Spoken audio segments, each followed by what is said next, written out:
제6시가 되매 온 땅에 어둠이 임하여 제9시까지 계속하더니 제9시에 예수께서 크게 소리 지르시되 엘리 엘리 라마 사박다니 하시니 이를 번역하면 나의 하나님 어찌하여 나를 버리셨나이까 하는 뜻이라. 곁에 섰던 자 중 어떤 이들이 듣고 이르되 보라 엘리야를 부른다 하고 한 사람이 달려가서 해면에 신 포도주를 적시어 갈대에 꿰어 마시게 하고 이르되 가만두라 엘리야가 와서 그를 내려주나 보자 하더라. 예수께서 큰 소리를 지르시고 숨지시니라. 이에 성소 휘장이 위로부터 아래까지 찢어져 둘이 되니라. 예수를 향하여 섰던 백부장이 그렇게 숨지심을 보고 이르되 이 사람은 진실로 하나님의 아들이었도다 하더라. 멀리서 바라보는 여자들도 있었는데 그 중에 막달라 마리아와 또 작은 야고보와 유세의 어머니 마리아와 또 살로메가 있었으니 이들은 예수께서 갈릴리에 계실 때에 따르며 섬기던 자들이요 또 이 외에 예수와 함께 예루살렘에 올라온 여자들도 많이 있었더라. 이날은 준비일 곧 안식일 전날이므로 저물었을 때에 아리마대 사람 요셉이 와서 당돌이 빌라도에게 들어가 예수의 시체를 달라 하니 이 사람은 존경받는 공회원이요 하나님의 나라를 기다리는 자라.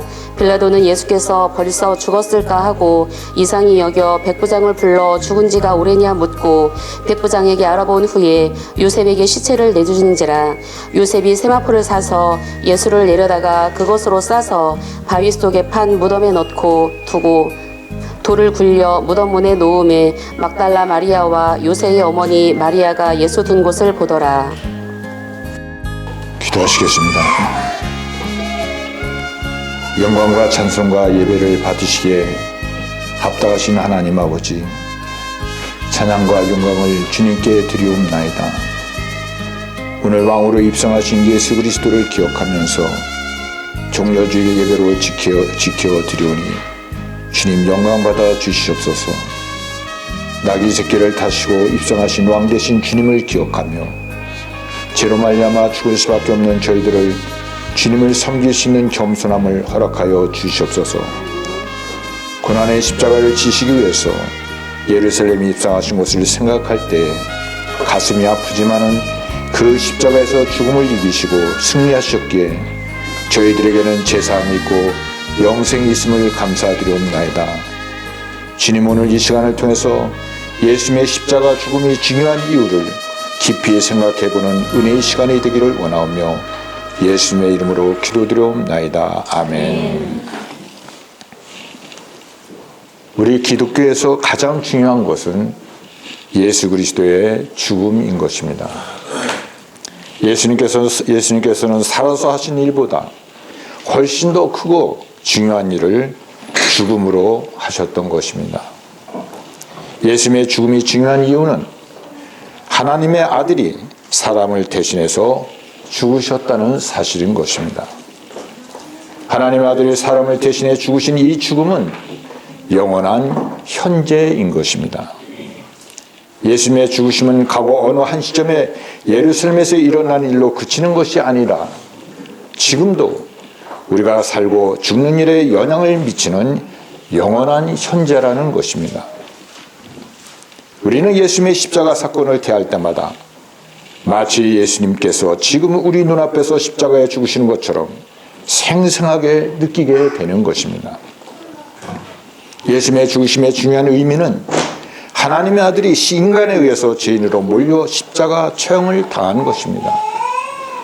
예수님은 이것을 하나님이 자신을 버리신 것으로 받아들였던 것입니다. 여기서 인간의 운명은 완전히 바뀌게 되는 것인데, 그것은 예수 믿는 자는 그 모든 죄를 사함받고 영생의 삶을 얻는 데 비해서 예수 믿지 않는 자는 하나님의 아들을 죽인 죄까지 다 책임져야 한다는 것입니다.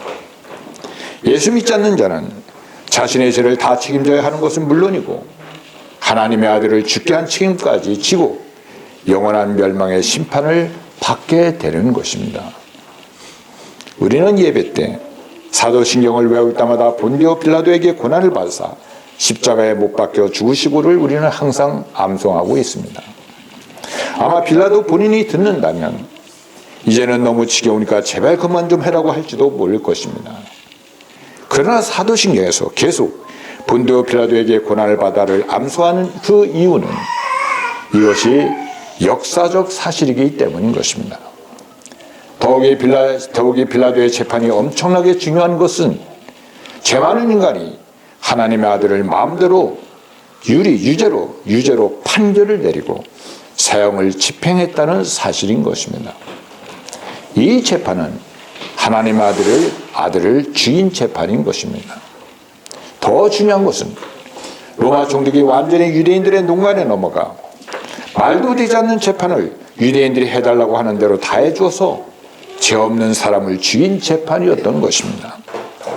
그 당시 로마 총독은 전 세계에서 두려울 것이 없는 실권자였습니다. 그러나 빌라도는 완전히 유대인들에게 속았고 그들의 농간에 넘어갔던 것입니다.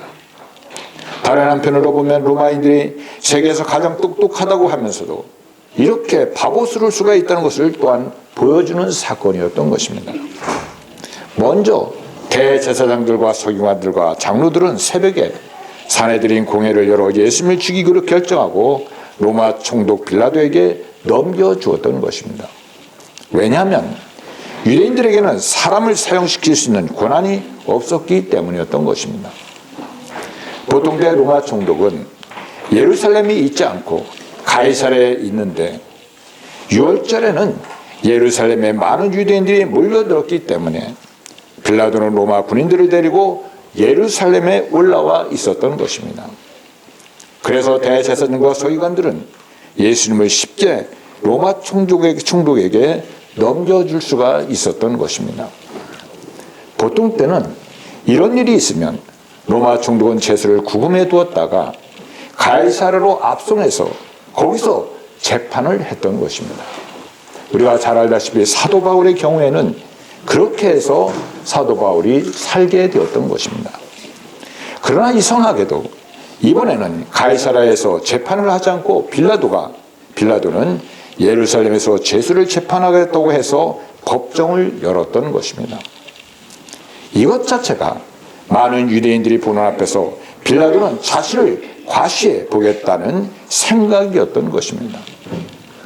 빌라도는 많은 유대인들이 보는 앞에서 자기는 유대인들을 죽일 수도 있고 살릴 수도 있는 권력자임을 나타내고 싶었던 것입니다. 이런 정치적 욕심에서부터 이미 빌라도는 좋지 않은 일에 말려들고 있었던 것입니다.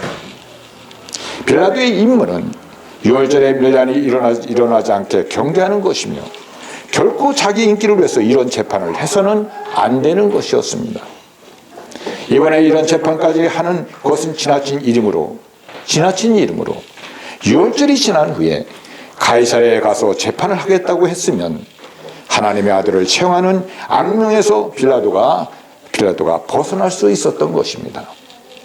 그러나 이 빌라도는 우쭐거리고 싶은 생각에서 이 재판을 열었다가 결국 철저하게 유대인들의 농간에 넘어가고 말았던 것입니다. 빌라도는 예수님을 신문하면서 네가 유대인의 왕이냐고 물었던 것입니다.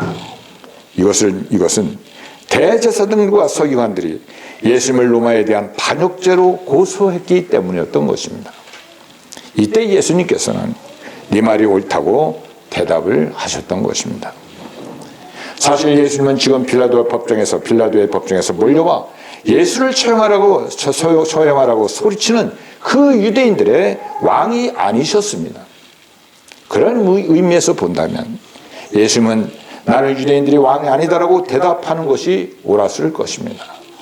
하지만 예수님께서는 다른 유대인들을 생각하고 계셨던 것입니다. 그들은 마음의 할례를 받고 자신들이 하나님 앞에서 죄인이라고 믿고 있는 자들이었던 것입니다.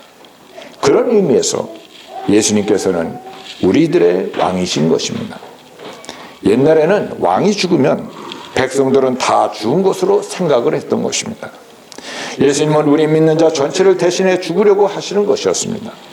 예수님은 지금 눈앞에 있는 유대인들의 왕인 것을 부인하지 아니하셨습니다. 그 이유는 그들도 회개하기만 하면 얼마든지 죄 용서를 받을 수 있기 때문인 것이었습니다. 예수님께서는 나는 이 사람들의 왕이 아니다라고 말씀하지 아니하셨습니다. 그것은 비록 지금 이 순간에는 마귀에게 속아서 예수님을 죽이라고 소리를 치고 있지만은 그들도 회개하기만 하면 예수님의 백성이 될 수 있게 하셨던 것입니다. 이때 대제사장들은 유대인들을 대표해서 많은 제목을 가지고 예수님을 고소했던 것입니다. 그러나 예수님께서는 그 어떤 것에 대해서도 말씀하지 않으셨던 것입니다. 우리가 보통 법정에서는 한쪽에서는 피고인에게 죄를 엄청나게 뒤집어 씌우고 다른 쪽에서는 어떻게 해서든지 변명하고 반박해서 죄에서 빠져나가려고 하는 것이 바로 법정인 것입니다. 근데 예수님께서는 대제사장들이 그렇게 많은 제목을 가지고 고소하는데도 불구하고 일체 변명 한마디도 하지 않으셨던 것입니다. 근데 그 이유는 예수님은 구약에 그 제물로서 자신이 바쳐지기를 원하셨기 때문인 것입니다. 빌라도가 보니까 예수님은 대제사장들 앞에 제사장들이 고소하는 모든 내용을 조용히 받아들이시는 모습이었던 것입니다. 아마도 이 빌라도는 이런 피고인은 처음 봤던 것입니다.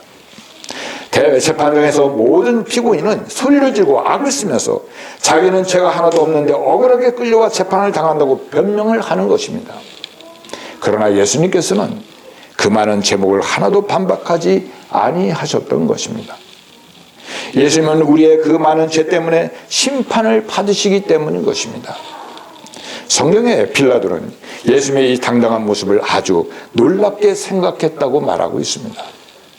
도대체 어떻게 이 사람은 많은 사람의 그 비난에 대해서 당당할 수 있는가 하는 것입니다. 우리는 다른 사람이 내가 짓지도 않은 죄를 가지고 뒤집어 씌우면 억울해서 가슴을 치기도 하고 머리를 쥐어뜯기도 하고 맨 땅에 뒹굴기도 하면서 억울하다고 우리가 할 것입니다. 하지만 예수님께서는 전혀 억울해하지 않으셨다는 것입니다. 근데 그 모든 것이 바로 하나님 앞에서 한꺼번에 해결될 것을 알고 계셨기 때문이었던 것입니다. 예수님은 그 하나하나에 대해서 반박하거나 변명할 필요를 느끼지 않으셨던 것입니다. 이것이 빌라도에게 아주 놀랍게 보였던 것입니다. 이제는 빌라도가 오히려 예수님의 구원운동을 하는 것을 우리가 보게 되는 것입니다. 로마 총독은 유대인들의 명절이 되면 백성이 원하는 최소 한 사람을 선택하는 관례가 있었습니다. 이것은 로마 총독이 유대인들에게 주는 최고의 명절 선물이었던 것입니다. 그러므로 빌라도는 지금 막 고소당한 예수님을 석방하려고 애를 썼던 것입니다. 우선 빌라도는 대제사장들이나 서기관들이 절대로 로마에 대해서 반역할 사람을 자기에게 넘겨줄 자들이 아니라는 것을 잘 알고 있었던 것입니다. 결국 그들이 유대인의 왕이라고 해서 넘겨준 자라면 친노마 성향의 사람이든지 아니면 유대 사회 안에서 굉장히 밉보인 자든지 둘 중에 하나일 것이라고 생각했던 것입니다. 그리하여 빌라도가 유대인들이 해달라는 대로 이 사람을 처형시키면 결국 유대인들만 좋게 해주는 것밖에 안 된다는 것을 잘 알고 있었던 것입니다. 그런데 이상하게도 예수님은 빌라도에게 자기를 살려달라는 식의 사정을 하지 않는 것이었습니다. 고발당한 죄에 대해서도 변명하려고 하지 않았습니다. 예수님에게는 뭔가 당당한 모습이 있었던 것입니다. 그래서 빌라도는 아마도 이 사람이 유대인의 지도자들에게는 밉보였을지는 모르겠지만은 아마 일반 군중들에게는 상당한 지지를 받는 사람인 모양이라고 이 빌라도는 생각했던 것입니다. 그러기에 일반 군중들에게 예수님을 놓아주면 어떠하겠느냐고 물으면 자기와 자기 인기가 굉장히 올라갈 줄로 생각했던 것입니다. 그러나 이상한 것은 오히려 일반 군중들이 더 예수님을 미워해서 죽이라고 하는 것이었습니다. 빌라도는 나름대로 예수님을 석방하려고 애를 많이 썼습니다. 그러나 일반 군중들이 대제사장들이나 서기관들보다 더 예수님을 십자가에 못 박으려고 난리를 치니까 자칫 잘못하면 폭동이 일어날 수 있는 상황이 되었던 것입니다. 특히 이제 빌라도가 예수를 무시하게 된 중요한 이유, 이제 빌라도가 예수님을 무시하게 된 중요한 이유는 예수는 일반 군중들의 지지도 받지 못한다는 것을 알았기 때문인 것입니다. 이런 정도의 시시한 사람이라면 한 명쯤 죽여서 유대인들의 선심을 사는 것도 나쁘지 않겠다고 빌라도는 판단하게 된 것입니다. 그래야 빌라도는 예수님의 죄가 없는 줄 알면서도 십자가에 처형시키기로 판결을 내렸던 것입니다. 일단 십자가 처형이 내려지니까 로마 군인들이 예수님에 대해서 가상재판을 또 했습니다. 이것은 예수님을 유대인의 왕인 것처럼 해서 때리고 침을 뱉고 욕을 보이는 것이었습니다. 예수님은 결코 유대인들의 왕이 아니셨던 것입니다. 그럼에도 불구하고 로마 군병들이 예수님에게 왕의 옷을 입히고 가시관을 씌워서 희롱하는 것은 유대인 전체를 희롱하는 것이었습니다. 이 사람이 너희들의 왕인지 아닌지는 모르겠지만은 우리는 이 사람을 이렇게 경멸하고 업신여긴다는 의미였던 것입니다. 그들은 갈대로 예수님의 머리를 때리고 얼굴에 침을 뱉고 채찍으로 예수님을 많이 때렸던 것입니다. 근데 성경은 예수님이 채찍에 맞을 때마다 우리는 남을 입었다고 말씀하고 있는 것입니다. 이사야서 53장 5절 말씀에 그가 찔림은 우리의 허물을 인하며 그가 상함은 우리의 죄악을 인함이라. 그가 징계를 받음으로 우리가 평화를 누리고 그가 채찍에 맞음으로 우리가 나음을 입었도다. 우리가 예를 들어서 우리가 이 세상에 살면서 너무 많이 죄를 지어 온몸이 상처투성이고 병투성이라고 한번 생각해 보시기 바랍니다. 근데 이상하게도 예수님이 욕을 얻어먹을수록 우리 마음은 평안해지고 예수님의 채찍에 맞아서 등이 터질수록 우리 몸에 있는 고름이나 상처는 아무로 같다는 것입니다. 그런데 그 이유는 우리의 모든 죄와 허물이 믿음을 통해서 예수님에게 넘어갔기 때문인 것입니다. 예수님은 우리의 모든 허물과 죄를 도매금으로 다 맡아서 모욕을 당하시고 채찍질을 당하셨던 것입니다. 우리가 다른 사람이 매를 맞음으로 우리의 마음이 평안해진다는 것은 참 이상한 것입니다. 우리의 마음이 평안해진다는 것은 참 이상한 것입니다. 우리는 다른 사람이 매를 맞으면 마음이 더 불안해지게 되기 때문에 불안해지기 때문인 것입니다. 저 사람이 저렇게 맞는다면 나도 언젠가는 저렇게 맞게 되는 것이 아닐까 하는 두려움이 생길 수밖에 없는 것입니다. 지금은 그런 일이 없지만은 학생들은 학교에서 어느 학생이 선생님으로부터 모두가 보는 앞에서 두들겨 맞으면 굉장히 불안한 것입니다. 굉장히 불안한 것입니다. 그러나 이상하게도 반장이 야단을 맞고 두들겨 맞으면 마음이 편한 것입니다. 반장은 반을 대표해서 야단을 맞기 때문인 것입니다. 오늘 이 시대에 사람들은 마음이 굉장히 불안한 시대에 살고 있습니다. 이 시대에 우리가 살고 있는 이 시대에 우리 사람들은 마음이 굉장히 불안한 시대에 살고 있습니다. 어렸을 때부터 자신이 살아왔던 그 부끄러운 삶을 자신이 다 책임지려고 하기 때문인 것입니다. 어렸을 때 부모님에게 사랑을 받지 못하고 혹은 직장 생활을 하면서 실수를 했거나 다른 사람에게 비난을 받던 일들, 이 모든 것을 자신이 혼자 책임지려 하니까 마음에 병이 생길 수밖에 없는 것입니다. 우리가 세상적으로 뻔뻔스러워서는 안 되겠지만은 우리가 세상적으로는 뻔뻔스러워서는 안 되겠지만은 우리가 신앙생활하면서 신앙적으로는 좀 뻔뻔스러워지는 것을 우리가 배울 필요가 있는 것입니다. 우리는 모든 허물을 자신이 책임지려고 하기 때문에 스스로 너무나도 많은 고통을 받고 있는 것입니다. 우리는 그 모든 두려움을 예수님에게 다 넘기는 것을 우리가 배워야 하는 것입니다. 그러할 때 이 세상의 그 어느 누구도 우리를 비난하거나 채찍질할 수 없는 것입니다. 우리의 모든 부끄러운 허물을 예수님이 담당하셨기 때문인 것입니다. 우리는 오직 예수님을 믿고 이제부터 새롭게 살아가면 되는 것입니다. 우리가 새롭게 살아가면 되는 것입니다. 사랑하는 성도 여러분, 예수님께서 골고다라는 곳으로 십자가를 지고 가실 때 천에서 왔기 때문에 억지로 예수님의 십자가를 지고 가야 했던 사람이 있었습니다. 그 사람이 바로 알렉산더와 루포의 아버지 구레네 사람 시몬이었던 것입니다. 이 구레네 사람 시몬은 완전히 촌사람으로 예루살렘에 오게 되었던 것입니다. 그는 그냥 지나가려고 하는데 로마 군인들이 보니까 가장 촌스러운 촌사람처럼 생겼기 때문에 억지로 데리고 와서 예수님의 십자가를 지고 가게 했던 것입니다. 아마도 구레네 사람 시몬은 자기가 너무나도 촌스러워서 로마 군인들에게 붙들려서 하필이면 예수의 십자가를 대신 지고 가야 하는가 하고 아마 생각했을 것입니다. 하지만 그 십자가가 온 세상 죄를 지고 가는 하나님의 아들의 십자가였던 것입니다. 여기서 알렉산더와 루포라는 이름이 나오는 것을 우리가 보면 이들은 아마 당시 교회가 잘 알았던 사람이었다고 생각이 되는 것입니다. 즉 로마 교인들이 잘 아는 알렉산더와 루포의 아버지가 바로 예수님의 십자가를 지고 그 시골 노인이었던 것입니다.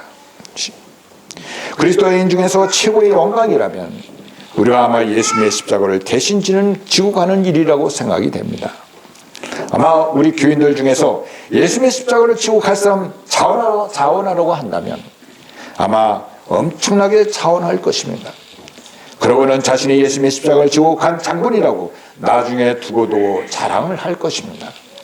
그러나 구레네 사람 시몬은 그때 그런 생각이 전혀 없었습니다. 너무나도 재수없다고 생각했는데 알고 보니까 최고의 영광의 십자가였던 것입니다. 때로 우리가 예수님을 믿는 것으로 세상에서 억울한 일을 당하더라도 기쁨으로 잘 참기를 바라는 것입니다. 그러면 그것이 예수님의 십자가가 될지도 모르는 일인 것입니다. 군병들은 예수님을 골고다라는 곳에서 십자가의 못을 박았습니다. 골고다는 해골의 언덕이라는 뜻인데 맨 꼭대기에 나무들이 전혀 없어 해골같이 둥글게 생겼기 때문에 붙여진 이름이었던 것입니다. 사람들은 예수님에게 몰약을 넣은 포도주를 마시게 하려고 했는데 예수님께서는 마시지 아니하셨습니다. 사람이 그 몰약을 먹으면 마치 조금 신경이 죽는다고 합니다. 약간의 진통 효과가 있었던 것입니다. 그러나 예수님께서는 그 몰약을 마시지 아니하셨던 것입니다. 군병들이 예수님을 십자가에 못 박은 시간은 제3시였습니다. 우리가 유대 시간에 우리가 6시간을 더하면 지금 우리의 시간이 되는 것입니다. 그러니까 예수님은 오전 9시에 십자가에 못 박히셨던 것입니다. 사람들은 예수님을 십자가에 못 박아놓고 조롱했습니다. 예수님에게 가장 견디기 힘들었던 것은 바로 사람들의 조롱하는 소리였습니다. 사람들은 예수님을 십자가에 못 박아놓고 기분이 아주 좋았던 것 같습니다. 지나가던 사람들은 아예 머리를 흔들면서 예수님을 조롱했습니다. 유대인들이 예수님에 대해서 가장 기분이 나빴던 것은 역시 이 성전을 헐라 내가 사흘에 짓겠다 하는 그 말씀이었던 것입니다. 그들은 예수님에게 성전을 헐고 사흘에 짓는데요 십자가에서 내려오라고 하면서 조롱을 했던 것입니다. 그리고 대제사장들도 예수님이 십자가에서 내려오면 하나님의 아들이라고 믿겠다고 하면서 조롱을 했던 것입니다. 가장 무서운 것이 바로 이것입니다. 예수님은 마지막 순간에도 십자가에서 내려오실 수 있었던 것입니다. 예수님이 십자가에 달려 계신데 너무 기분이 나빠서 하나님 저는 이렇게 죽고 싶지 않습니다 라고 한마디만 했다면 십자가의 고통은 끝나는 것이었습니다. 그리고 하나님의 구원은 실패하게 되는 것이었습니다. 예수님의 두 손은 못이 박혀 있어서 그 초롱하는 소리를 듣지 않으려고 해도 듣지 않을 수가 없었던 것입니다. 만일 두 손을 쓸 수만 있었다면 귀를 틀어막고 듣지 않으면 되지만은 손에 못이 박혀 있었기 때문에 듣지 않을 수가 없었던 것입니다. 그래서 예수님께서는 죽으시는 순간까지 그 조롱하는 소리를 들어야만 했던 것입니다. 예수님이 십자가에서 달리신 지 3시간이 지나서 흑암이 몰려오기 시작했습니다.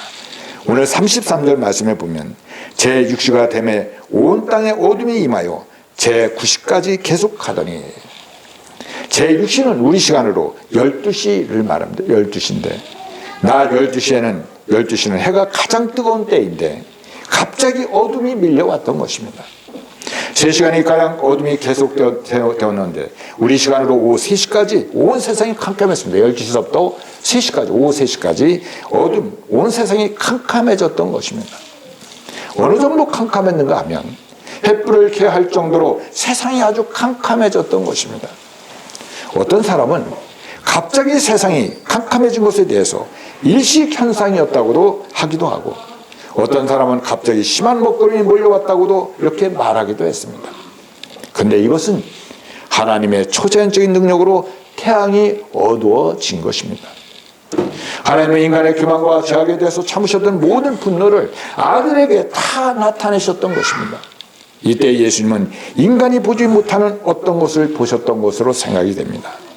오늘 34절에 보면 제9시에 예수께서 크게 소리 지르시되 엘리 엘리 라마 사막다리 하시니, 이를 번역하면 나의 하나님 나의 하나님 어찌하여 나를 버리셨나이까 하는 뜻이라. 근데 이 말씀은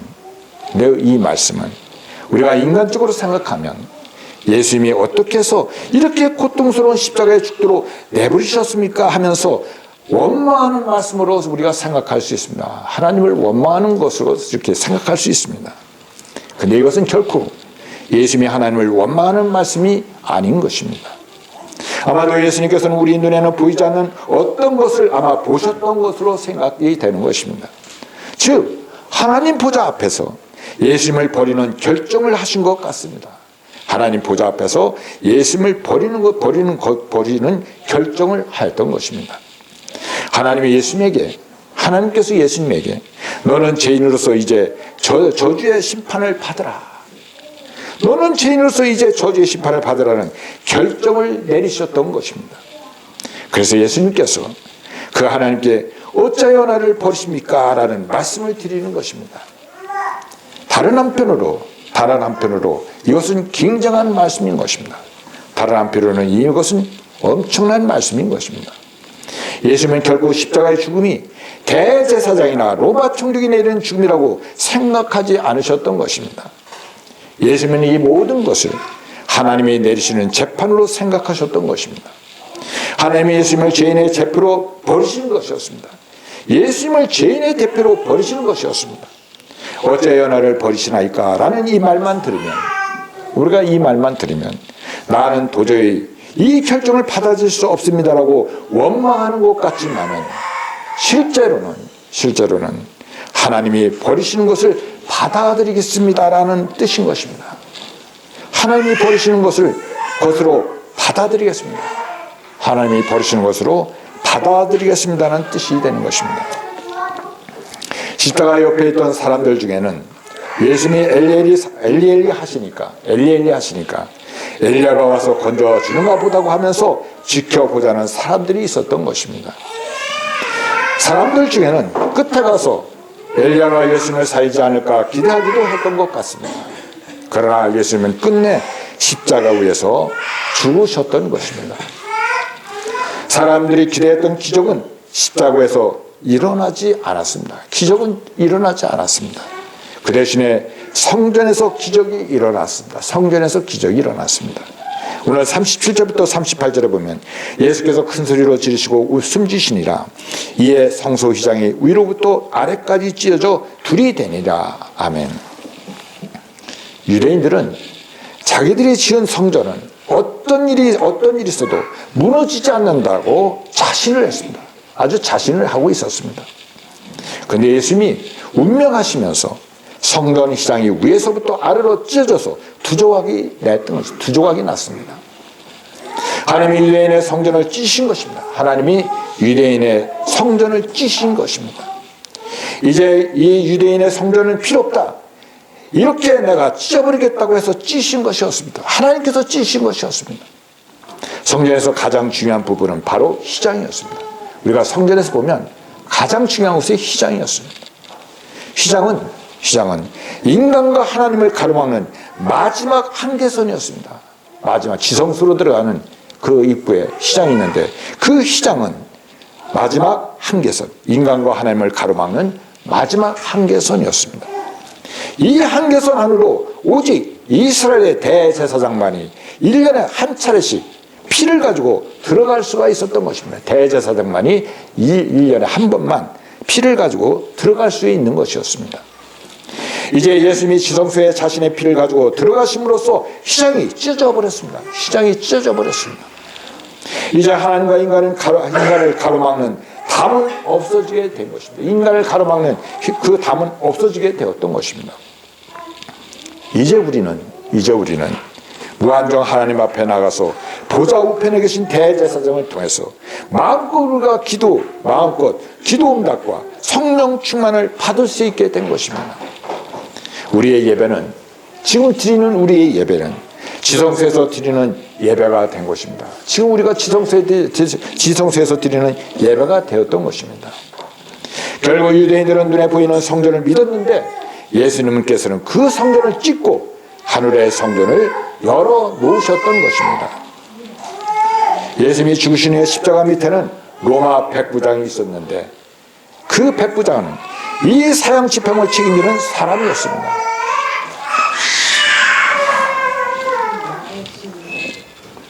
그는 예수님이 죽으시는 것을 보고 이 사람은 진실로 하나님의 아들이었다고 이렇게 말을 했습니다. 여기서 백부장이 과연 무엇을 보고 예수님이 하나님의 아들이었다고 말을 하게 되었을까? 가장 중요한 것이 죽음을 맞이하는 예수님의 자세였던 것입니다. 예수님은 사람들이 밑에서 그렇게 조롱하고 머리를 흔들면서 욕을 하는데도 일체 화를 내거나 욕을 하지 않으셨습니다. 사람은 누구나 극단적인 고통을 당하면 자기도 모르게 화를 내게 되어 있고 욕을 하게 되어 있고 저주를 퍼붓게 되어 있는 것입니다. 하지만 예수님께서는 그 조롱하는 무리를 향하여 일체 욕을 하지 않으셨습니다. 사람이 다른 사람을 욕하는 것은 자기를 지키기 위한 의미도 있지만은 예수님께서는 사람들의 이 무자비한 욕설과 조롱을 다 받으셨던 것입니다. 그리고 십자가의 고통 가운데서 너무나도 참으셨습니다. 예수님은 십자가에서 6시간 달려있는 동안에 9시부터 15시까지 오후 3시까지 6시간 동안 달려있는 동안에 7마디를 하셨습니다. 7마디를 하셨습니다. 첫째, 아버지여 그들을 용서하여 주십시오. 그들이 하는 것을 알지 못하기 때문입니다. 두 번째, 내가 진정으로 네게 말한다. 너는 오늘 나와 함께 낙원에 있게 될 것이다. 세 번째, 어머니 보십시오. 당신의 아들입니다. 보라 네 어머니다. 네 번째, 내가 목마르다. 그리고 다섯 번째, 나의 하나님 어찌하여 나를 버리시나이까. 여섯 번째, 다 이루었다.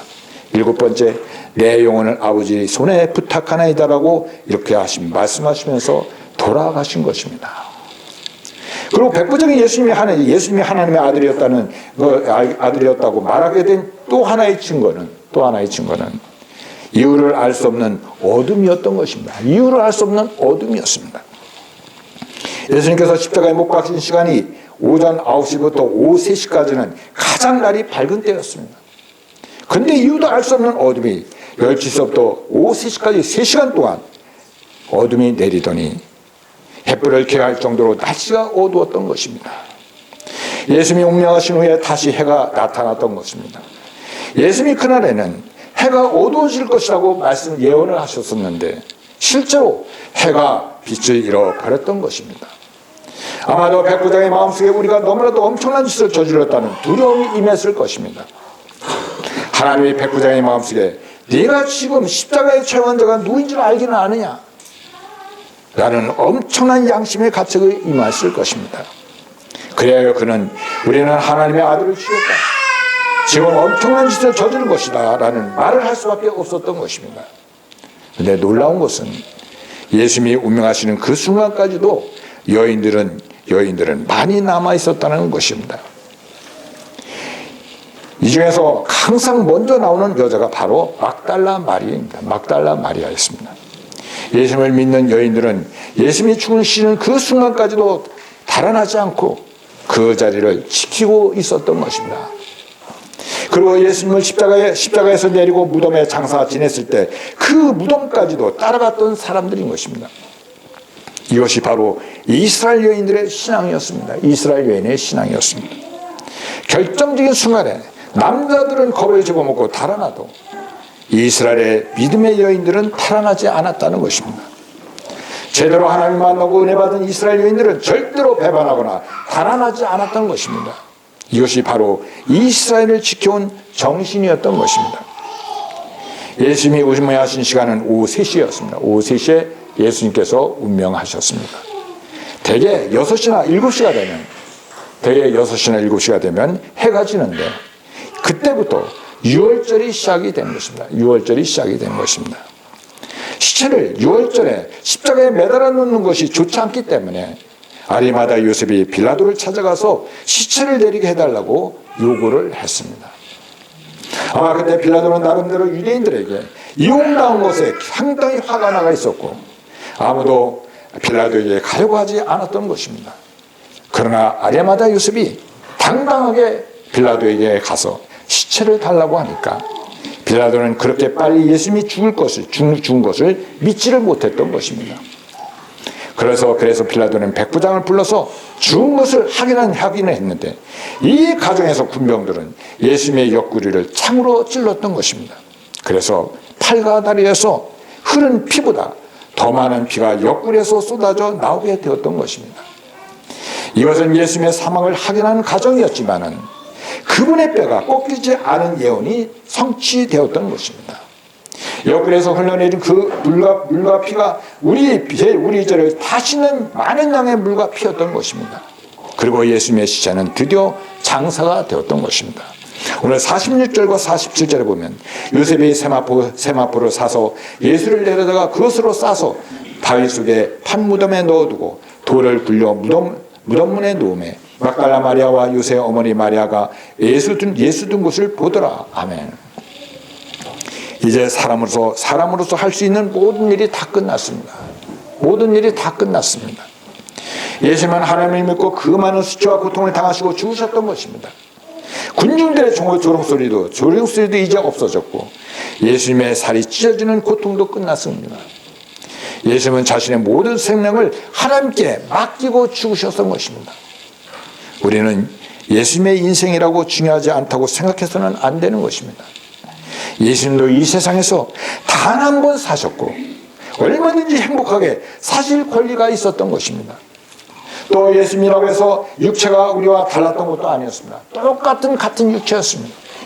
예수님도 우리와 똑같은 육체를 가지고 계셨고 육체의 통증을 다 느끼셨습니다. 예수님은 여러 번 죽었다가 살아나신 것이 아닙니다. 예수님도 처음 죽으시는 것이고 그게 어떻게 되는지 아직 경험해보지 못하셨던 것입니다. 그렇지만 끝까지 하나님의 말씀만 믿고 말씀에 자신을 온전히 맡기셨던 것입니다. 하나님의 아들이 드디어 인간을 대신해서 죽으셨던 것입니다. 이를 믿는 자는 모든 죄를 용서받고 새 사람이 되지만은 믿지 않는 자는 예수님을 죽인 자까지 다 뒤집어쓰게 되어 있는 것입니다. 이 세상 사람들은 아직도 예수님을 조롱하고 예수님을 믿는 것을 조롱하고 있습니다. 아직도 조롱하고 있습니다. 아직도 사람들은 빌라도와 같이 자기 권력을 믿고 대제사장이나 서기관과 같이 인간적 사상을 믿고 있는 것입니다. 그러나 하나님의 무서운 심판 앞에서 인간의 지식이나 권력은 아무런 힘을 발휘하지 못하는 것입니다. 오직 예수님의 십자가를 믿는 믿음만이 우리를 하나님 앞에서 능력 있게 하는 것입니다. 하나님 앞에서 능력 있게 하는 것입니다. 끝까지 예수님을 지킨 여인들과 같이 끝까지 이 믿음을 지키는 우리 코스모스 성도님들이 다 되시기를 간절히 축원드리는 것입니다. 고맙습니다. 사랑의 주님, 우리 주님께서 인류를 구속하기 위해서 십자가의 길을 가신 종려주님입니다. 우리에게 겸손의 모범을 보이시기 위해서 친히 인간의 몸을 입으셨고 십자가의 형벌을 받으셨으니 우리도 주님의 사랑을 본받게 하여 주시옵소서. 우리의 아집과 교만과 욕심을 십자가에 못 박게 하시고 주님의 필요에 겸손히 자신을 드리는 믿음의 사람이 다 되게 하여 주시옵소서. 예수님의 이름으로 기도드리옵나이다. 아멘.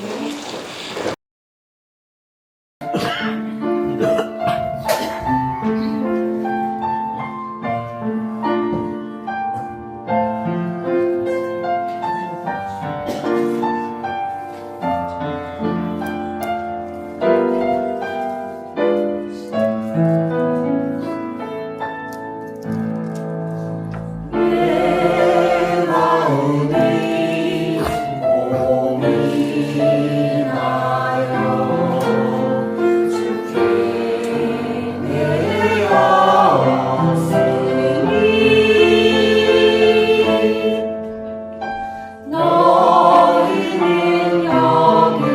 모여